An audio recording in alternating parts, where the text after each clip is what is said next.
So ఇంకొకటి society నుంచి కామన్గా మనం వినే పేరు బ్రెయిన్ డెత్.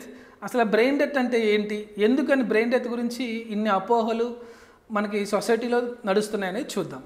బ్రెయిన్ డెత్ అంటే మనకి ఇండియాలో, భారతదేశంలో మనిషి చనిపోయాడు అని ధృవీకరించడానికి మనకు కావాల్సింది కార్డియాక్ డెత్, అంటే గుండె ఆగిపోవాలి. ఎప్పుడైతే గుండె ఆగిపోతుందో, మనకి ఈసీజీలో స్ట్రైట్ లైన్ లాగా కనిపిస్తుందో, అప్పుడు మనిషి చనిపోయాడు అంటాం. దాన్ని డెత్, కార్డియాక్ డెత్ అంటారు. కానీ ఈ బ్రెయిన్ డెత్ అనే పదం ఏంటి?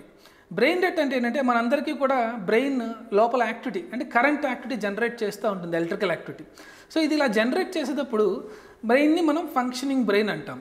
సో అలాగా మనకి పేషెంట్స్కి చాలామందికి ఏమవుతుందంటే, నార్మల్ మనలాగా ఉన్న పేషెంట్స్కి నార్మల్ ఫంక్షనింగ్ బ్రెయిన్ ఉంటుంది. పేషెంట్స్ కొంతమందికి బ్రెయిన్లో బ్లీడ్ అయినా, బ్రెయిన్లో క్లాట్స్ జరిగినా, బ్రెయిన్ ఇంజరీ అంటాం, అంటే రోడ్ ట్రాఫిక్ యాక్సిడెంట్ అయ్యి తలకి పెద్ద పెద్ద దెబ్బలు తిరిగినా, లేకపోతే ఆక్సిజన్ అందలేదు, గుండె ఆగిపోయి చాలాసేపు వరకు బ్రెయిన్కి ఆక్సిజన్ అందలేదు, అలాంటి సిచ్యువేషన్స్లో ఏమవుతుందంటే బ్రెయిన్ అనేది ఎఫెక్ట్ అవ్వడం జరుగుతుంది.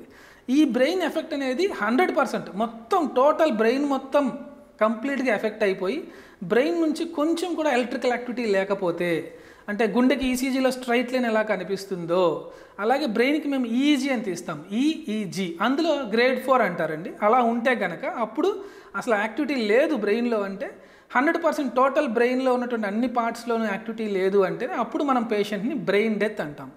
సో ఇలాంటి పేషెంట్స్ ఏంటంటే బ్రెయిన్ పరంగా ఏ రెస్పాన్సు ఉండదండి, వాళ్ళకి ఊపిరి ఉండదు పేషెంట్స్కి. సో అప్పుడు ఏం చేస్తాం, మనం వెంటిలేటర్ మీద పెట్టి రిమైనింగ్ అవయవాలన్నీ పనిచేస్తూ ఉంటాయి. బ్రెయిన్ తప్పితే పేషెంట్స్ జనరల్గా మోస్ట్ ఆఫ్ ద టైమ్స్ ఏమవుతుందంటే బ్రెయిన్ ఒక్కటే బాగా ఎఫెక్ట్ అవుతుంది. కిడ్నీస్ కానివ్వండి, హార్ట్ కానివ్వండి, లంగ్స్ కానివ్వండి, అవి పనిచేస్తూ ఉంటాయి.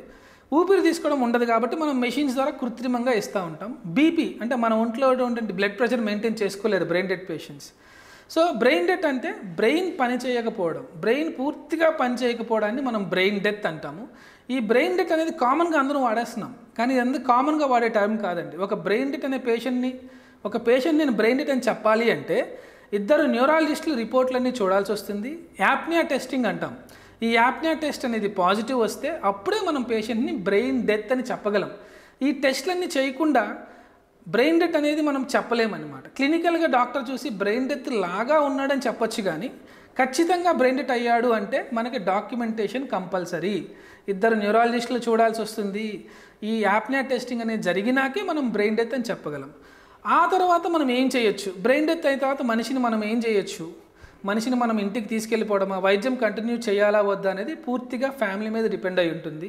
కొంతమంది పెద్ద మనసు ఉన్న వాళ్ళు పేషెంట్కి రిమైనింగ్ అవయవాలు పనిచేస్తున్నాయి కాబట్టి అవయవదానం, ఆర్గాన్ డొనేషన్ అని వినుంటారు. ఇలా బ్రెయిన్ డెత్ అయిపోయిన పేషెంట్స్ వేరే పేషెంట్స్ కోసం, పాపం మానవతా దృక్పథం దృష్ట్యా వేరే పేషెంట్స్ బతకడం కోసం వాళ్ళ కిడ్నీస్ కానివ్వండి, కళ్ళు, లంగ్స్, హార్ట్, పేషెంట్ యొక్క కండిషన్ లేకపోతే ఆ ఆర్గాన్స్ పరిస్థితి బట్టి డొనేట్ చేయడం జరుగుతుంది. సో ఇండియాలో బ్రెయిన్ డెత్ అయిపోయిన పేషెంట్ మాత్రమే ఆర్గాన్ డొనేషన్ అనేది చేయొచ్చు అనమాట.